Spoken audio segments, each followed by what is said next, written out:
Students welcome back to my channel. I am Shifali Agarwal. तो आज हम करने वाले हैं क्लास 9th इंग्लिश बिहाइंड बुक की सेकंड पोएम जिसका नाम है विंड के एनसीईआरटी सॉल्यूशंस करेंगे हम। तो ये जो विंड पोएम है ये आपको एक बहुत ही अच्छा मैसेज देकर गई है कि जितने भी चैलेंजेस या डिफ़िकल्टीज आपकी लाइफ में आते हैं आपको उन्हें बहुत ही स्ट्रांगली उन्हें फेस करना है। अपने आप को इतना स्ट्रांग बना लेना है कि चाहे कितने भी चैलेंजेस कितने भी डिफ़िकल्टीज आए आप उन्हें फेस कर पाओ, आप कभी भी उनके आगे वीक ना हो बनो। ठीक है, तो ये चैलेंजेस आपको स्ट्रांग बनाते हैं, आपको एक बेटर ह्यूमन बीइंग बनाते हैं, तो इसीलिए आपको अपने आप को बहुत ज़्यादा स्ट्रांग कर लेना है। ठीक है, तो ये जो पोएम है ये आपको और अच्छे से समझ आएगी। तो इसके एनसीईआरटी सॉल्यूशंस हम करते हैं। थिंकिंग अबाउट द पोएम का फर्स्ट क्वेश्चन करते हैं हम। What are the things the wind does in the first stanza. Wind जो है वो क्या कर रही है फर्स्ट स्टेंजा में, कौन सी चीज़ों की बात की गई है वो हमें बताना है। In the first stanza the wind seem to be a troublemaker. Wind जो है उसको ट्रबल मेकर बोला गया है कि स्टार्टिंग में जो है स्टार्टिंग की लाइन्स में पोएट जो हो रहे हैं उसे समझा रहे हैं, विंड पर बहुत ज़्यादा गुस्सा कर रहे हैं कि विंड ने क्या क्या किया है। विंड ने ब्रेक कर दिया है शटर्स ऑफ द विंडोज़ को तोड़ दिया है।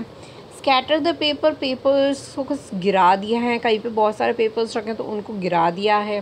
Throw down the books on the shelf पे बहुत सारी बुक रखी हुई थी उन सबको गिरा दिया है। Tears the pages of the book, और बुक्स के बहुत सारे पेजेस फाड़ दिए हैं कि पलट के विंड की वजह से वो फट गए हैं। और जब विंड आती है तो फिर थोड़ी देर बाद बारिश भी होती है, तो बारिश भी लाई विंड ने। तो ये सारी बातें जो हैं फर्स्ट स्टेंजा में स्टार्टिंग में की गई है। ठीक है, चलते हैं नेक्स्ट क्वेश्चन पे। Have you seen anybody winnowing grains at home और in the paddy fields? What is the word in your language for winnowing? What do people use for winnowing? तो इसमें हमें दो चीज़ें बतानी हैं कि क्या आपने कभी घर में अपनी मम्मी को कभी भी विनोइंग करते हुए देखा है। अपना जितने भी दाल चावल ये सारी चीज़ें होती हैं, गेन्स जो होते हैं उनमें से जितना भी उसके अंदर कचरा होता है या फिर कभी कभार कीड़े हो जाते हैं तो उनको बाहर निकालते हुए क्या आपने कभी देखा है? या फिर किसी पैडी फील्ड कौन क्या होती है जहाँ पर गेन्स उगते हैं तो वहाँ पे विनोइंग करते हुए क्या देखा है आपने कभी किसी को? या फिर आप अगर आपने देखा है तो आप अपनी मम्मी से जाकर पूछो कि आप विनोइंग को क्या कहती हो। ठीक है, तो ये चीज़ें हमें बतानी है। तो हम आंसर पढ़ लेते हैं। Yes I have seen my mother winnowing grains at home. हाँ, मैंने अपनी मदर को देखा है। अगर आपने नहीं देखा है तो आप नो लिख सकते हो, वैसे ऑलमोस्ट सारे बच्चों ने देख रखा होगा, है ना। People winnowing grains to remove. People winnowing क्यों करते हैं हम, विनोइंग मेथड क्यों करते हैं? क्योंकि हम वहाँ से उन गेन्स में से, उस दाल में से, चावल में से, इन सारी चीज़ों में से क्या करते हैं, स्ट्रॉस का मतलब होता है कि तिनकों को बाहर निकालते हैं। क्लव्स का मतलब होता है अगर कोई भूसा वगैरह होता है उसको बाहर निकालते हैं, या फिर उसके अंदर कोई डस्ट होती है, या फिर थोड़े से कीड़े भी हो जाते हैं छोटे छोटे जिन्हें हम सुरसुरी भी कहते हैं। ठीक है, तो उन सब चीज़ों को मम्मी बाहर निकाल देती हैं। ठीक है, तो फाउंड इन गेन्स देयर। और हम अगर आप मम्मी से जाके पूछोगे कि आप क्या कहते हो विनोइंग को, आप इस चीज़ को क्या कहते हो, तो हिंदी में हम नॉर्मली आप अपनी मम्मी से पूछोगे तो वे यही बोलेंगे वो फटकारना कहते हैं। ठीक है, हिंदी में फटकारना बोलते हैं कि हम फटक रहे हैं इन चीज़ों को, जिससे क्या होगा जितनी भी डस्ट गंद की कीड़े वगैरह होंगे वो सब बाहर आ जाएंगे। ठीक है, तो हिंदी में हम बोलते हैं फटकारना। ये क्वेश्चन आपको समझ आया। अब चलते हैं थर्ड क्वेश्चन पे। What does the poet say the wind god winnowing? Poet ने विंड को गॉड क्यों बोला है, विंड गॉड विनोइंग क्यों बोला है? विंड गॉड विनोइंग का क्या मतलब था इसमें, जैसे हम बोलते हैं ना सूर्य देवता, अग्नि देवता, तो वैसे ही पोएट ने विंड को गॉड बोला है क्योंकि वो क्या करती है विंड, वो स्ट्रॉन्ग पीपल को और वीक पीपल को अलग कर देती है। क्योंकि जब भी विंड चलेगी तो जितने भी वीक पीपल होंगे वो सब अलग हो जाएंगे और जितने भी स्ट्रॉन्ग पीपल होंगे वो वहीं खड़े रहेंगे। आंसर पढ़ते हैं। The poet say that the wind God winnowing frill. Frill का मतलब क्या होता है, वीक क्रम्बलिंग हाउसेस, कि जितने भी वीक घर होते हैं उनको वो तोड़ देती है विंड। सॉरी, जितने भी घर होते हैं वीक उनको तोड़ देती है। जितने भी डोर्स होते हैं उनको भी तोड़ देती है। राफ्टर्स की हमने बात की थी कि एक स्लोपिंग बीम होती है। ठीक है, वो एक रूफ के सपोर्ट में खड़ी होती है, तो हम उसको राफ्टर्स बोलते हैं।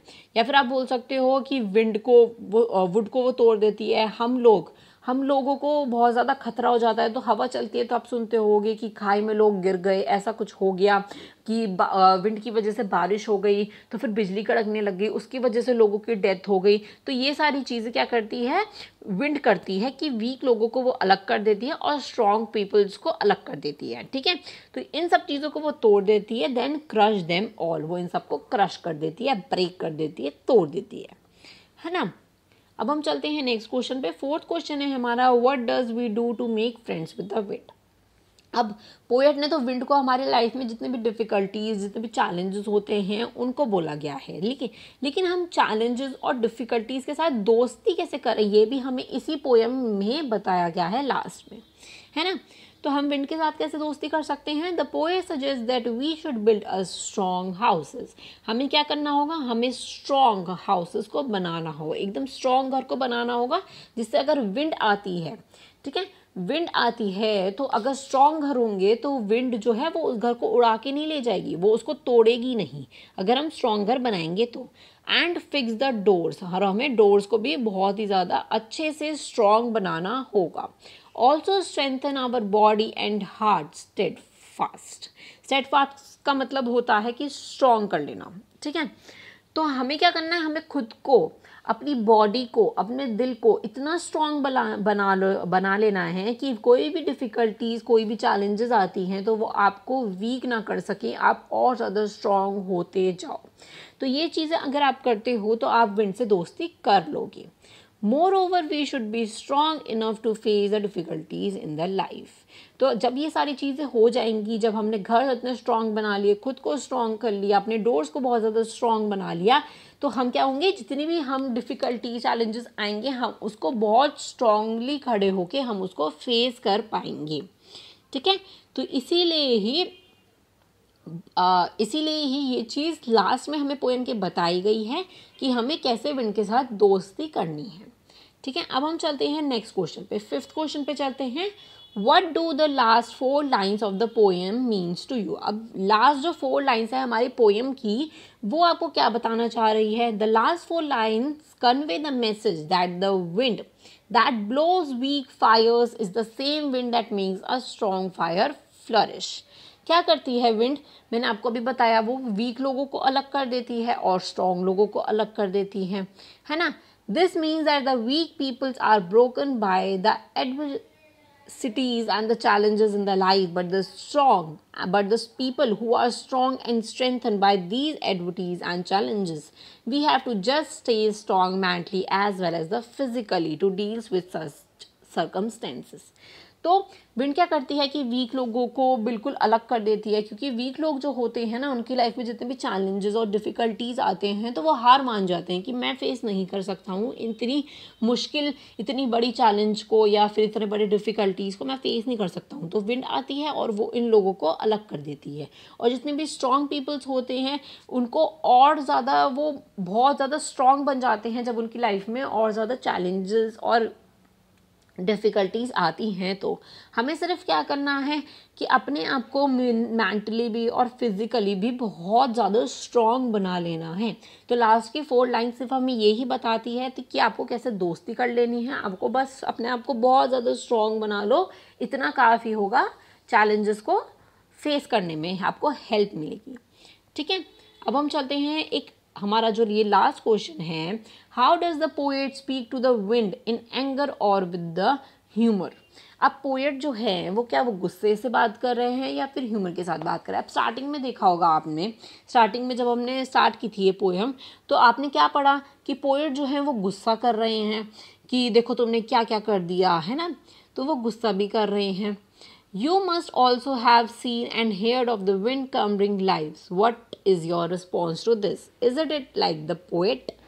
तो अब इसमें हमें ये बताना है कि पोएट क्या गुस्से में बात कर रहे हैं या नॉर्मली बात कर रहे हैं, हमें ये भी बताना है। और विंड ने जितनी भी लाइफ्स को क्रम्बल कर दिया है, ब्रेक कर दिया है, तो उसके बारे में भी आपको बताना है कि आपने क्या अपनी लाइफ में कभी ऐसा देखा है, कभी ऐसे सुना है कि विंड आई, हवा वगैरह चली और लाइफ को बहुत नुकसान हुआ, हम लोगों को, ह्यूमन बींग्स को बहुत ज़्यादा नुकसान हुआ। तो ये सारी चीज़ें आपको इसमें लिखनी है। तो पोएट जो है विंड पर गुस्सा कर रहे हैं, एंगर कर रहे हैं। स्टार्टिंग में जो हमने देखा, yes, strong wind also known to cause the penalty of damage and destruction to the life और द प्रॉपर्टीज़। तो जब भी स्ट्रॉन्ग विंड्स आती है तो क्या करती है, बहुत ज़्यादा डैमेज कर देती है लाइफ को भी और हमारी प्रॉपर्टी को भी, है ना। Storm, cyclones and strong winds, जब भी स्ट्रॉन्ग विंड, साइक्लोन्स वगैरह ऐसा कुछ आता है तो बहुत ज़्यादा हमें नुकसान होता है। क्या क्या नुकसान होते हैं, uprooted trees, bring down houses, tear down electric poles, ये पोल्स है यहाँ पे, एंड क्लेम लाइफ्स। तो हमारे घर जो होते हैं वो टूट जाते हैं, जितने भी इलेक्ट्रिक पोल्स होते हैं जहाँ पे इलेक्ट्रिसिटी होती है ना, तो इलेक्ट्रिसिटी आती है तो वो सब खंबे वगैरह वो सब टूट जाते हैं और हम ह्यूमन बींग्स, उनको भी बहुत ज़्यादा खतरा होता है, क्योंकि हो सकता है कुछ लोग खाई में गिर गए हों, ऐसा कुछ होता है ना, आपने ऐसी न्यूज़ सुनी भी होगी, है ना। तो ये सब चीज़ें हमने सुन रखी है। Yes, I too have seen the wind crumbling live और इन टेलीविजन। तो आपने टेलीविजन में, न्यूज़ में देखा होगा ये चीज़। मैंने ये चीज़ बहुत सिंपल आंसर लिख रखा है जो कि आपने देखा भी होगा, सुना भी होगा टेलीविजन पर कि इतने लोगों की डेथ हो गई है, ये सब आपने देखा होगा कि लोगों को बहुत नुकसान हुआ है। Wind bring massive destruction sometime. Yes, my response is same as that of the poet. हाँ, हमारा रिस्पॉन्स बिल्कुल सेम है जैसे कि पोएट का है। पोएट जो है वो गुस्सा कर रहे हैं विंड पे। हाँ, हम भी गुस्सा करेंगे विंड को, देखो ये तुमने क्या कर दिया, इतने सारे लोगों की जान चली गई, इतना ज़्यादा नुकसान हो गया प्रॉपर्टी का, लैंड का, तो हम भी गुस्सा ही करेंगे ना, है ना। तो ये सारी चीज़ें हमने टेलीविज़न पे भी सुन रखी है ना। तो यही सारी चीज़ें हैं जो कि हमने इस क्वेश्चन में बतानी थी। तो यहाँ पे होते हैं एनसीईआरटी क्वेश्चंस फिनिश। ज़्यादा कुछ मुश्किल क्वेश्चंस नहीं थे, ठीक है। तो इससे रिलेटेड हम एमसीक्यूज़ भी जल्दी ही करेंगे, जल्दी ही वीडियो आएगी, ठीक है। तो थोड़ा सा वेट करना क्योंकि एमसीक्यूज़ की वीडियो बनाने में थोड़ा सा टाइम लग जाता है, ओके। तो अब हम मिलते हैं नेक्स्ट पोएम में, नेक्स्ट चैप्टर में आएगा हमारा द लिटिल गर्ल वाला, है ना। तो हम वो पढ़ेंगे। तो तब तक के लिए thank you so much and bye bye.